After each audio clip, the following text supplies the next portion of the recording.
Next Wednesday, our nation will remember those who have fought and died to ensure our freedom, and this virtual cemetery tour honours local servicemen and women.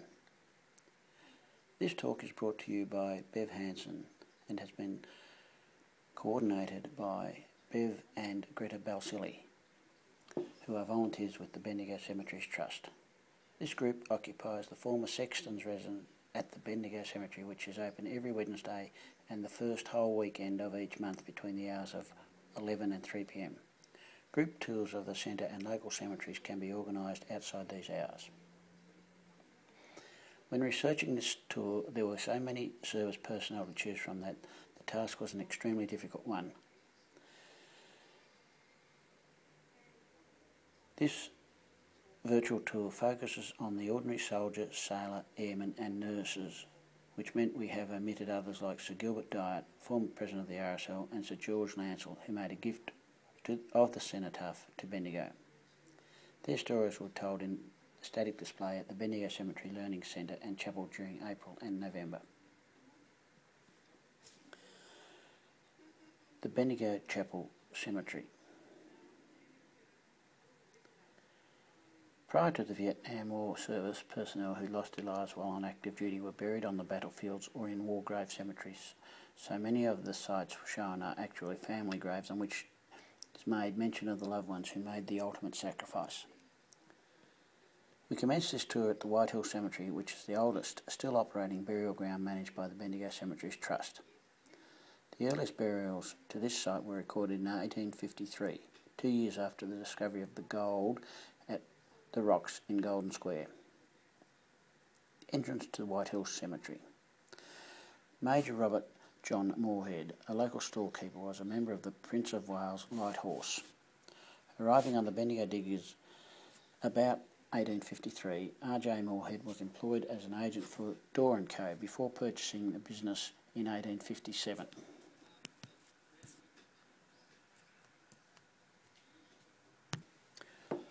Moorehead conducted his wine and spirit dealership in Sailors Gully. He died in May 1881, aged 54 years, and was buried with full military honours at the Whitehill Cemetery. This family memorial is the largest at the burial ground. Following his death, other family members continued to trade under the banner of R.J. Moorehead.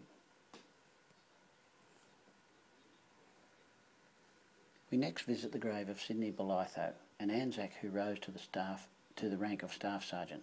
Sydney served with the 6th Battalion 1st AIF, enlisting at Bendigo on September 12, 1914. Whilst in the trenches at Garber Tape, Sydney penned a poem titled Gallipoli. The first verse reads, The new dawn lights the eastern sky, night shades are lifted from the sea. The 3rd Brigade with courage storm the wooden heights Gallipoli. Gallipoli, Gallipoli, Australians tread Gallipoli. The 3rd Brigade with courage storm the wooden heights Gallipoli. Gallipoli, Gallipoli, Australians tread Gallipoli. For 30 weary days they fight, for Britain's sake they give their best. With uncomplaining voice they stand and neither look nor ask for rest. Gallipoli, Gallipoli, they've conquered thee, Gallipoli. Well, Sydney was injured on Gallipoli and he ended up going to England and saw the remainder of the war out as an accountant. He died at his mother's home in Bartlett Street, Bendigo. And even though he was no longer in the armed services, he was given a full military funeral for his funeral to the Whitehill Cemetery. The soldier on the left is Alfred Manning, and he actually served in both World Wars. His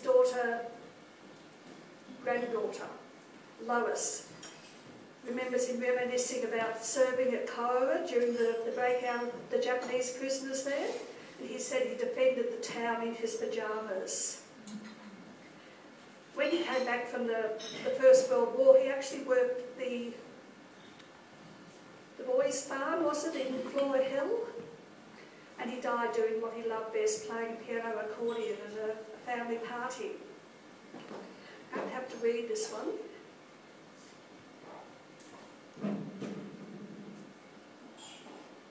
Perhaps I should have kept David up here to press buttons.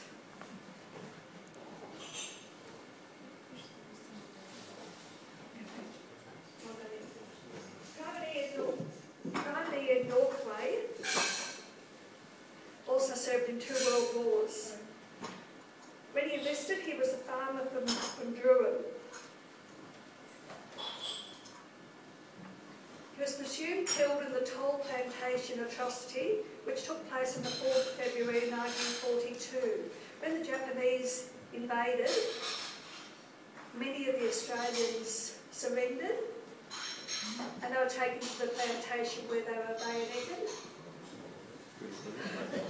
Okay. Oh, so we've got the full screen there now. Thank you. They were bayoneted. He was a member of the 722nd Australian Infantry Battalion, and that had been raised in May 1940. The battalion was part of Lark Force, and they defended New Britain against overwhelming odds in 1942. The battalion suffered heavy casualties during the defence of Rabaul and subsequent withdrawal. Many of the battalion were captured and executed by the advancing Japanese. And rather sadly, later still more of the surviving POWs drowned when the prison ship Montevideo was mistakenly torpedoed by the American submarine USS Sturgeon. Mrs. Northway actually died 50 years after her husband was presumed killed. She'd never remarried, and I've been thinking, what sort of life did this poor woman have? She didn't know what happened to the husband, because they didn't release details on this atrocity for 50 years, so she's possibly passed away before those details came out. Keep going, one more. Well, that's his. This upsets me because this is a war graves plaque, but it's not maintained. So I shall harass someone about that plaque before too much longer. And this is the Lark Force colour patch, and that's down at the OSL. I think it was something like just under 1,400 Australian soldiers were members of Lark Force, and only 400 survived to come home. You have favourites at any tour that you do, and Mick was one of mine. I was on duty at the Bendigo Cemetery one day, and a mother and daughter came in, and they were looking for the graves at the White Hill Cemetery. And they mentioned Costelloe, and I said, I'll pick out Costelloe to use it in a tour. Purely and simply because it said Anzac on his plaque. So they went home and they got me some details with this little picture. Once again, Mick worked enlisted in both World Wars. If you look at the photo on the left, I'm sure he's got a black eye. He was only 17 when he enlisted. What did it matter that you weren't old enough to enlist? He forged his dad's signature on the enlistment papers, and off he went. It's going to be a great adventure. He didn't plan to be left behind. I don't know who had the discussion with him, the cause of black eye, but we can see the black eye here, can't we? But Mick had been born in Castlemaine in 1897. I often wonder what sort of mischief he got up to in his formative years. His mum wrote to the officer in charge of the base records on the 28th of June 1915. She hadn't heard from Mick for a little while. Actually, we'll just sneak back to Mick again. Hadn't heard from him for a while, and she wondered if he had set sail. And he had. He'd been gone for several weeks when Alice got the answer. And I often think, well, I wonder how many times he wrote home from the Middle East. Any relation with? No. So Mick enlisted again during the Second World War, but he didn't see active service. 7 men from central Victoria were killed in Vietnam. 500 Australians were killed in Vietnam, including a couple of civilians. There was one, a young dancer, who was murdered by an American soldier. Paul Reidy was drafted on the 1st of May 1968 and posted to 7 R&R as a rifleman private to D Company. A former salesman, Reidy was blasted to death on the 25th of May 1969 by a mine during a 4-day land clearing operation in Dat Du, 6 kilometres southeast of Nui Dat. 4 South Vietnamese troops and 5 Australians were wounded in the explosion. Some of these photos actually came from a newspaper cutting that my neighbour had, and they're not as good as you'd like, but I was just so rapt to see photos of these boys that I said I was going to use them anyway. Okay, we're now going across town to Kangaroo Flat. The Kangaroo Flat Cemetery commenced in 1855, and that's a war memorial at Kangaroo Flat, and the chapel at the Kangaroo Flat Cemetery. The Petherick family were well known in the Kangaroo Flat area. And you pass Petherick Street as you go down Lockwood Road to Lockwood Crossing. Ernest Frederick Petherick had been born at Kangaroo Flat to a Cornish couple, and they were both deceased at the time he enlisted. He was killed in action on the 16th of August 1916, and his memorial reads, "He rode responsive to his country's call and gave his best, his life, his all." His brother William Sparks Petherick was a butcher, and he took part in a really unusual sheep sale at the Bendigo Municipal Yards on the 21st of September 1914. A draft of 23 mixed sheep was sold at public auction to raise funds for a patriotic fund. Petherick paid £1.14 for a sheep which was resold on 5 separate occasions and raised a total of £9.12 and 6. I checked the paper today, the top price for lambs on Monday was $135. Another Kangaroo Flat local who fought in the Korean War was Nugget Furness. The Korean War began on the 25th of June 1950 when North Korean forces launched an invasion of South Korea. Personnel from the Australian Army, RAAF and RAN fought as part of the United Nations multinational force. The end of the war came with the signing of an armistice on July 27, 1953, 3 years and 1 month after the war began. The ending was so sudden that some soldiers couldn't believe that it was actually over. Now, when I think of Korea, I just think of M.A.S. My husband loves watching M.A.S. And I never realised until we researched this tour that it was such a short war. My Private Frank Alexander Furness had been born in 1924 at Bendigo, and he was one of 8 brothers. He enlisted in 1950 and served with the 3rd Battalion Royal Australian Regiment in the Infantry Corps. He died on the 6th of September 1983, aged 64 years, and was buried at the Kangaroo Flat Cemetery. Members of the Furness family have lived in Kangaroo Flat since the 1880s. And the next photo actually shows Nugget and his 7 brothers and mum, but it is fairly blurry. I like the one on the right-hand side. Fine, upstanding gentleman, that one is. We've tried to cover as many conflicts as we can and as many branches of the service as we could. So the next grave that we visit is a Navy man. Joseph Edward Weaver died in Bendigo on the 23rd of January 1933. He was 51 years of age. His memorial was erected by the Mathawa branch of the RSSILA, the Returned Soldiers, Sailors, Imperial League of Australia. That was a forerunner of today's RSL. The Returned Soldiers Association was established towards the end of 1915, and its foundation members were men who had returned from Gallipoli as a result of wounds received at the memorial landing on the 25th of April, or early battles following the epic-making event in the history of Australia. This gentleman actually died in the Bendigo Hospital. Whether he had any family or not, I don't know, but he was buried at Kangaroo Flat. Civic and community action to welcome the returning soldiers may have provided the catalyst for something to occur here in Bendigo. And the Mayor and Mayoress, Councillor Mrs. Reidy, gave a returned soldiers reception at the Bendigo Town Hall on Saturday, December the 4th, 1915. This young man was Private Keith Henry Tarr. He served with the 2nd 24th Battalion Infantry and was killed in action at Trimble on the 23rd of August 1941. He was aged 22. So that's his grave overseas, and he's also mentioned on his grandmother's sister's grave at the Kangaroo Flat Cemetery.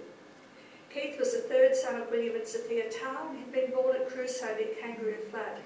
He lived there all his life. He was a bricklayer before his enlistment in 1940.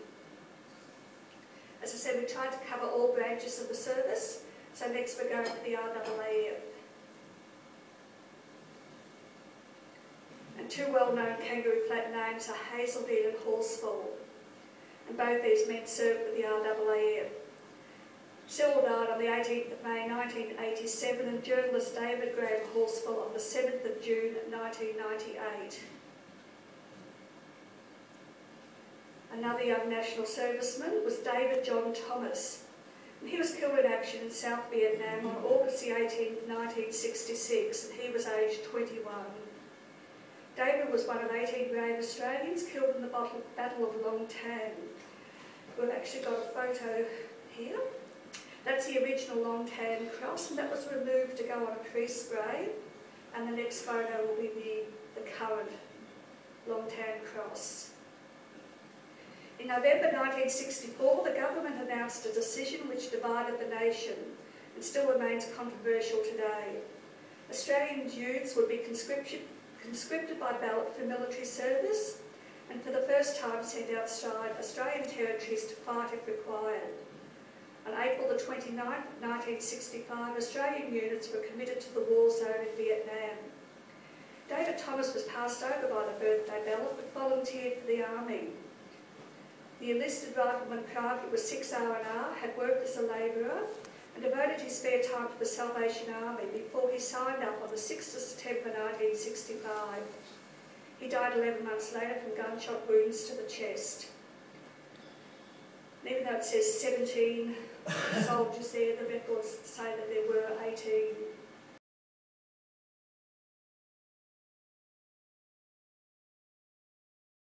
Okay, we're now going to cross town to the Bendigo Cemetery, and that commenced operations in 1858 and is the largest burial ground managed by the Bendigo Cemetery Trust. We actually look after 6 of them now. And I was given a very interesting photo recently, an aerial view of the cemetery. Many of our burial grounds are laid out in what's known as a cloverleaf design, and that one shows you the curved roads that make up that cloverleaf. That's our beautiful chapel at the entrance of the cemetery. Our first grave is that of Carolyn Skene. Her husband, James Skene, was an early member of the Bendigo Volunteer Rifle Corps. He married Carolyn in 1860, but she was to die in childbed the following year, and he erected a magnificent memorial on her grave, but as you can see, it's now sadly degraded. It's not the responsibility of the trust to maintain a grave like that, it's a family responsibility. She had no other children, and we don't know whatever happened to James. He enlisted and went and fought in New Zealand, and he sailed on the 16th of September 1863. Prior to his departure, he was presented with an honour sword by the Bendigo Rifles, an illuminated address and a ring made of locally mined gold. People that fought in the Maori Wars were eligible for land grants, so we honestly don't know whether he's ever come back. There's no record of him being killed, so he may have remained in New Zealand and taken up that offer. He was actually the auditor for the Moorehead District Roads Board, and before the formation of the Borough of Eaglehawk, they were part of the Moorehead District Roads Board. Our next grave is Alfred Harry Keck, and he served with the 1st Vic contingent in South Africa during the 1899-1902 Boer War. He achieved the rank of sergeant on the 1st of February 1900, was welcomed home on the 5th of January 1901. He was born at Sandhurst and died in 1939. Our next grave is actually his grandfather's grave, and Herbert Keck was an MLA. The grave of English VC winner William Napier is located to the rear of this site. Napier had been born in Keighley, Yorkshire, and he was a sergeant with the 13th Regiment Foot. He served in the Crimean War and the Indian Mutiny between 1846 and 1862. William Napier died in Rochester in 1908 and was laid to rest at the Bendigo Cemetery. Engraved into the side of that is actually the Victoria Cross, and it's very visible if you turn left just after you've gone past the sexton's residence. You'll see that pink monument. Our next grave is Arthur Mueller Pearce. He enlisted at Melbourne on August 17th, 1914, and was killed in action on the 25th of April 1915. He was one of 28 soldiers from the 7th Battalion who lost their lives near Fisherman's Hut. He was the only son of Arthur and Lena Pearce near Mueller. They lived at 174 Barnard Street, Bendigo. He was known as Joe. He was born in 1885 at Sandhurst, where he was educated. His father was a teacher at the Bendigo High School, And Joe played 152 games with Melbourne, which is far better than playing with Carlton, isn't it? He was the well, he might have. He was the top fullback and represented Victoria in 1908. There should be a close-up of the parents' grave. And that's one of the few where the soldier isn't actually mentioned on the parents' grave. Prior to the Vietnam War, service personnel that died overseas were buried on the battlefield or in War Grave Cemetery, but they're often mentioned on a family grave. I mentioned Lena was Lena Mueller, and we talk about her brother Ernest later on in the tour. Major Mackay served with the 22nd Infantry Battalion and was mentioned in dispatches. He was killed in action on the 5th of August 1916. He was aged 25 and a half years and was buried at Pozieres. Mr. C.W.B., the official press representative with the AIF, wrote, "In the tremendous fighting in front of Pozieres, the 22nd Battalion made the later attack, in which Major Mackay lost his life. He probably saved the battle for his side." His cousin, Signaller Angus Mackay, served with the 57th Battalion Australian Infantry, and he was killed in action on the 19th of August 1916, and he was aged 19 and a half. He was buried at Fleury in France. There was an article in the Bendigo Advertiser on the 20th of September 1916, which read, "A grave on the Empire's battlefield is a finer resting place than even Westminster Abbey." And both soldiers were the grandsons of the late Honourable Angus Mackay. You can't read the writing on that one either, but it says, "Eyes fronting duty's path, I sacrificed that one and reached unto the Christ." This is the Mueller family grave. Prussian-born Ernest Mueller married Anna Lussman in 1879, and Anna's father, Gustav, was credited with starting the first crushing factory at Maron in partnership with David Sterry. David operated the Gold Mines Hotel at Iron Mark and was mayor of Sandhurst in 1879. Louis Mueller, the son of Ernest and Anna, enlisted on the 10th of September 1914 and served with the 5th Battalion during the First World War. In 1915, he was diagnosed with influenza and malaria and evacuated to Egypt for the return to Australia for discharge. On the 23rd of December 1915, Mueller was involved in the formation of the Bendigo branch of the Returned Soldiers Association and a welcome social at Lancewood, the home of his mother in McLaren Street. He died in 1953, aged 70. His older brother Ernest married Irene Eddy in 1909, and their son, Flight Sergeant Philip Mueller, was lost in action. And the memorial on that grave in part reads, "In memory of their son, Flight Sergeant John Mueller, RAAF and RAF, lost in action over the Bay of Biscay, December the 1st, 1942. During the Second World War, men from all parts of the Commonwealth made up bomber crews for the Royal Air Force, and approximately 16% of these were Australian. When Ernest Mueller himself died in 1910, aged 77 years, he was the director of some 35 local mining companies." We'll now go to Bevan. The remains of Bevan Maxwell Trimble and John Alexander Doherty were laid to rest at the Bendigo Cemetery. Trimble was one of a number of Australian troops fatally injured during the Battle of Cowal and Ben Howe. The conscripted spare parts salesman was drafted on the 19th of April 1967 and posted to 1 R&R as a rifleman private. He died from frag wounds to the back during the first Viet Cong attack on fire support base Cowal on the 13th of May 1968. He was aged 21. Memorial. Private John Alexander Doherty was killed in action on the 18th of February 1968. He was a local of Kerrang and was a boilermaker, and he was actually a married man. If we go to his plaque, it'll mention his wife H.M.A.S and son Darren. So once again, he was only 23. He died 13 days after his 23rd birthday, and he left behind a widow and a young child. I mentioned that there were 7 locals who were killed in Vietnam. Private David Jeffrey Milford was from Castlemaine, and he's buried at the Harcourt Cemetery. Rifleman Alan Roy Brown was born in Bendigo, and he was killed in action at Nui Mai Tau, a Viet Cong stronghold, on December the 10th, 1969. Once again, he was 21, and his memorial is at the Springvale Crematorium. And Private Lindsay Noel Brown. I don't think the two men were related. If you look at them, they look quite different. He was also from Bendigo. He served with 3 R&R. He'd been born on Christmas Day and was an apprentice fitter and turner. He was called up in February 1967 and died in the early hours of the 26th of May 1968. He was laid to rest at the Manila Cemetery.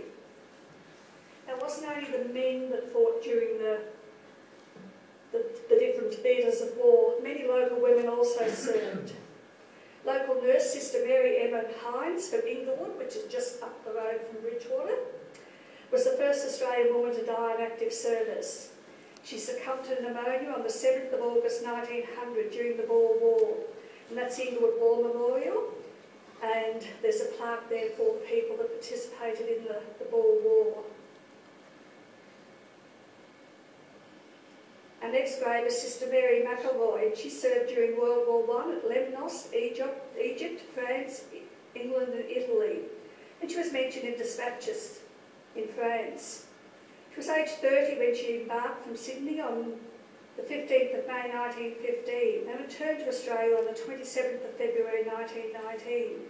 She'd been a staff nurse when she enlisted, and she served in the 3rd Australian General Hospital. Most of the nurses were already trained as nurses before they enlisted. They could not be a married woman, the same as teachers. They had to be a single woman or a widow. She'd been born in 1885 at Sandhurst, and her father was actually the superintendent of what's now the Anne Caudle Centre. Mary died in July 1977, aged 92 years, and was buried at the Bendigo Cemetery.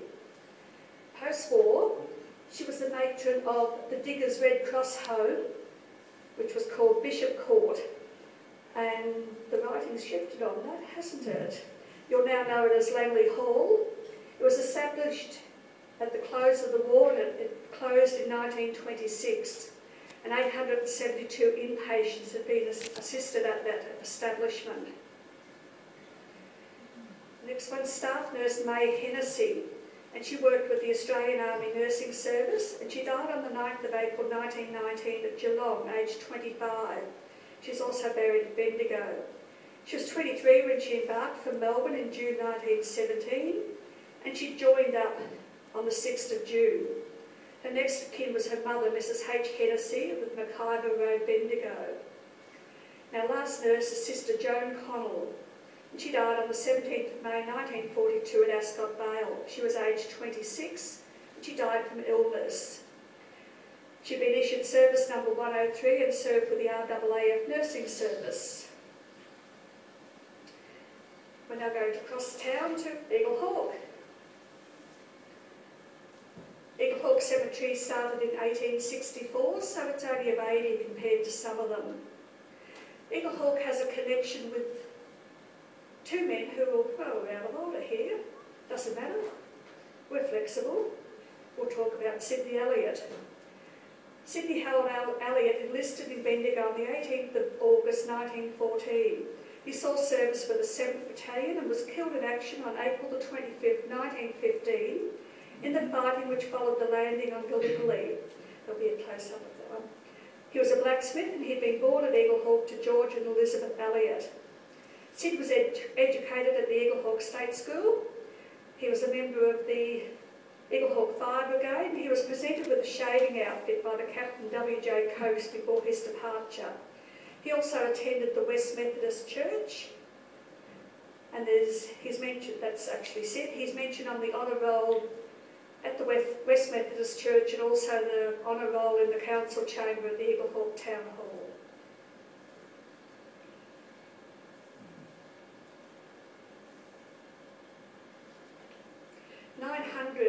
Men and women from the borough of Eaglehawk actually served during the First World War. Frederick William Lawrence Nucky had been born at Eaglehawk in 1880 to Joseph and Mary Ann Nucky. He was connected with the State Savings Bank at Bendigo and later became manager at Malden, Avoca and Tallangatta. Nucky was also well known through the Northern District Tennis Association. A Lance Corporal with the 38th Battalion, Nucky had enlisted on the 14th of February 1916 at Bendigo. He drowned at sea as a result of enemy action on RMS Leinster on the 10th of October 1918. He's mentioned on the Holyhook Memorial at Southampton in the United Kingdom, on grave 1S at the Eaglehawk Monumental Cemetery. He's also mentioned on an honour roll here at the Mechanics Institute and at the Kalgoorlie State School. Okay, now we've found our BC winners. Eaglehawk has a connection with two men who were awarded our nation's highest honour, Robert Cuthbert-Grieve and William John Simons. Grieve's the grandson of Robert Cuthbert-Grieve, who was local Eaglehawk councillor, and he was a grocer. They were born 3 weeks apart.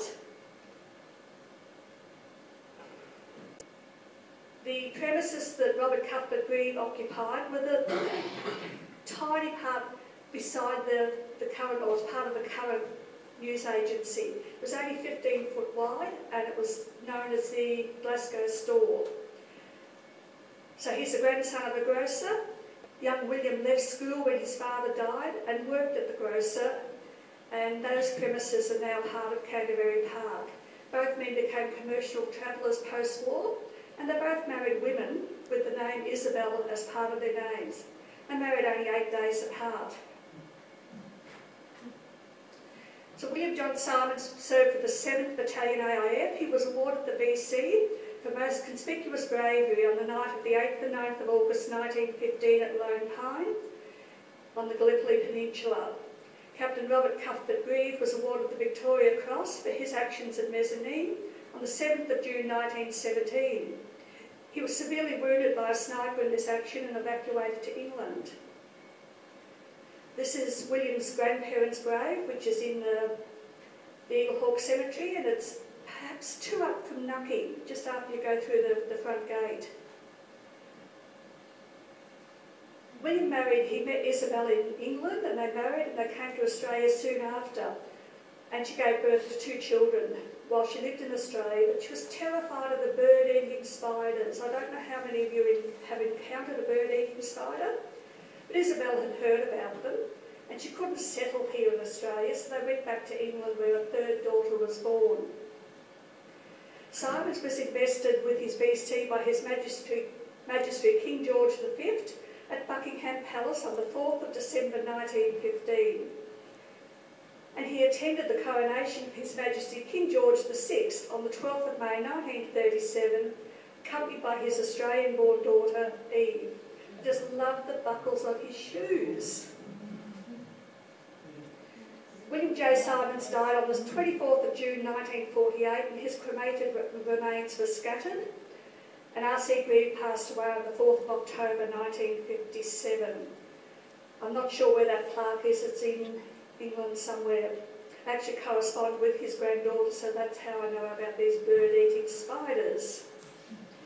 Robert Grieve issued 2 penny tokens for the use in his store at Eaglehawk. I think there were 3 different sets of tokens issued at Eaglehawk. The family didn't remain in Eaglehawk long. They settled in Melbourne, but 5 of their infant children are buried at the White Hills Cemetery. And the previous photo was actually a memorial to William John Simons. It's in the forecourt of the Eaglehawk Town Hall, and that was erected by the Cornish Association.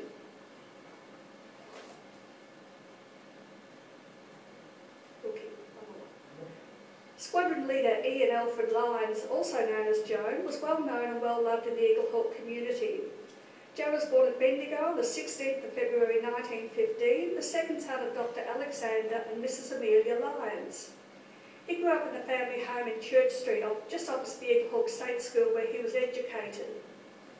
He left school when he was 16 and commenced work as an office boy at the Bendigo Advertiser. Joe eventually went to work at the Wagga Wagga Advertiser as a journalist. His love of flying had started early, and Joe used to pay £4 per hour for flying lessons.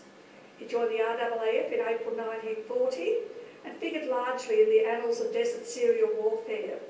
He was highly decorated, including receiving the American Bronze Star, Efficiency Medal and the Officer of the Order of the British Empire.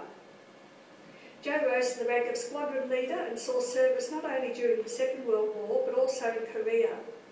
He retired from the Air Force in 1968, passed away on the 24th of October 2006.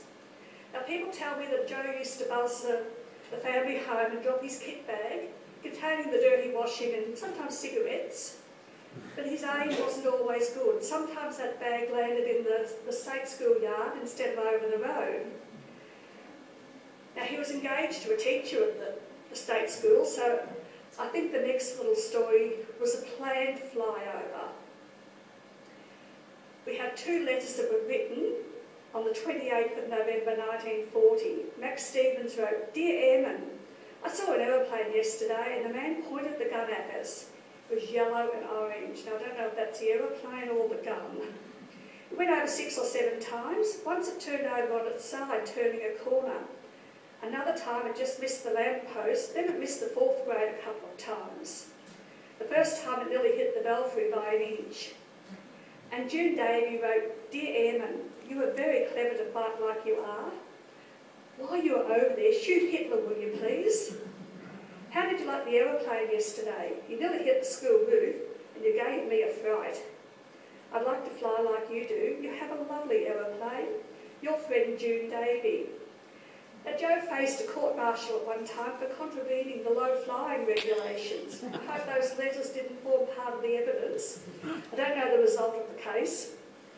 Items relating to his life, including his uniforms and miniature medals, can be viewed at the Eaglehawk Courthouse in the Heritage Society premises. Our tour ends with a man who gave so much of himself to Eaglehawk and the community he loved, and which in turn loved him. Ernest William Bill Mueller had been born on the 29th of July, 1925 at California Gully.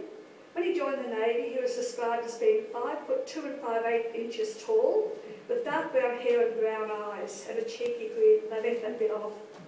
Bill was living at Kelside in Loudon Street, Calgully, when he received his notice of mobilisation, ordering him to report to the Naval Recruiting Office, Older Fleet Building, 475 Collins Street, Melbourne, at 9 a.m. on Wednesday the 3rd of February 1943. So it was a very early start, but probably didn't sleep the night before anyway. He could bring with him the following articles: 1 pair of shoes or boots, 2 pairs of socks, 1 set of underclothes, 1 thick shirt, 1 sweater, 1 pair of trousers, toilet gear, 1 small case, an overcoat or blanket, and football boots if in possession. He wasn't allowed to bring cameras, an electric iron, valuables such as excess cash, cigarette cases, presentation watches, etc. We all know Bill would have done the right thing. Bill had volunteered for a period of 3 years or the duration. He trained aboard the Cyril and Monster before being posted to Tuesday Island on the 2nd of July 1943. Now Bill made the decision to undertake the next course which became available, rather than remaining there guarding naval stores. On the 7th of March 1944, Bill was aboard the Geelong when he made able seaman. Now we didn't need enemies, we had America. On the 18th of October 1944, the ship was run down by an American tanker, the York, and sank north of New Guinea. There was fortunately no loss of life. Now each lifeboat carried the initial G to identify its relationship to the Geelong. And once Bill realised that these lifeboats were to be abandoned, he grabbed his penknife and levered the initial off his whaler before climbing the scramble nets onto the York. So Lola still has that in her home today. The Geelong was one of only 3 Bathurst-class ships to be lost during World War II, and one of 2 lost to collision. The H.M.A.S. Geelong was named for the city of Geelong and launched on the 22nd of April 1941. Its motto was "Strive to Succeed." Able seaman Ernest William Miller was demobilised on the 18th of April 1946 and returned to the Borough of Eaglehawk, where he followed the Geelong's motto for the remainder of his life. Bill Miller was elected to the Borough of Eaglehawk Council in 1980 and served a term as mayor. Bill passed away on the 6th of September 2008 and was laid to rest at the Eaglehawk Lawn Cemetery. Bill's in the the front row of that picture there, the third from the left with the cheeky grin. The naval hymn was sung at his funeral service at the Eaglehawk Uniting Church. Eternal Father strong to save, whose arm has bound the restless wave, who bids the mighty ocean deep its own appointed limits keep. Oh, hear us when we cry to thee for those in peril on the sea. Next Wednesday I'll be attending the dawn service. I imagine many of you will do the same. We don't have a tour like this to glorify war. We simply pay homage to the men and women who have fought and died for their country.